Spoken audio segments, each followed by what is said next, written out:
दोस्तों नमस्कार।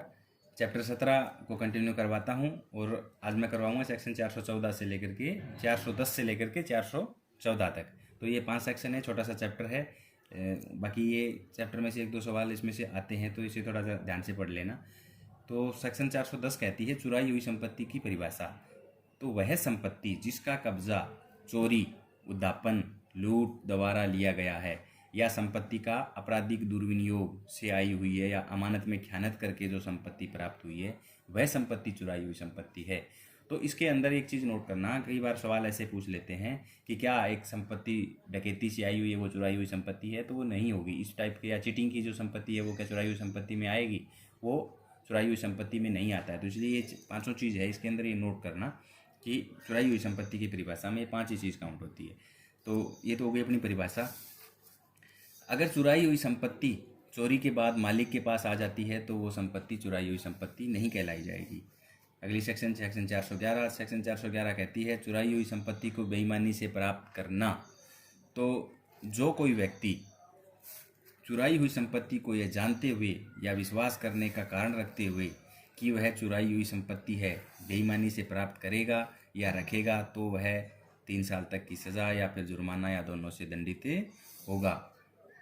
Evidence act की धारा 114 के अनुसार यदि किसी व्यक्ति के पास चोरी का माल मिलता है तो यह समझा जाएगा कि या तो उसने चोरी की है या चोरी का माल खरीदा है, जब तक कि वह अन्यथा साबित ना कर दे।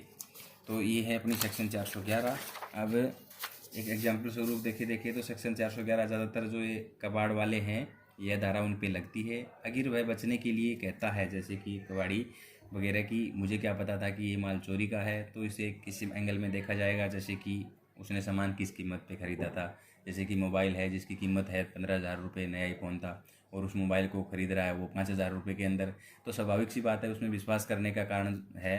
तो वो था कि ये कम कीमत पे बेच रहा है तो ज़रूर इसमें कोई ना कोई गड़बड़ी है। तो वो अगर मार्केट रेट पे ही अगर वो चीज़ खरीदता है तो वो उसका बचाव हो सकता है उसमें, क्योंकि फिर उसे वहाँ पता नहीं चलता कि ये क्या है, चोरी की संपत्ति थी। तो ये अपनी सेक्शन 411। अब है सेक्शन 412। तो सेक्शन 412 में है कि डकैती का सामान लेना। जो कोई व्यक्ति ऐसी चुराई हुई संपत्ति को जिसके बारे में वह जानता है या विश्वास करने का कारण रखता है कि वह डकैती से अंतरित हुई है या किसी ऐसे व्यक्ति से जिसके बारे में वह जानता है या विश्वास करने का कारण रखता है कि वह डाकुओं की टोली का रहा है या है, से संपत्ति जो चुराई हुई है बेईमानी से प्राप्त करेगा, वह दोनों में से किसी भांति का कार्यवास जो 10 साल तक का हो सकता है या फिर आजीवन कारावास या और जुर्माने से दंडित होगा।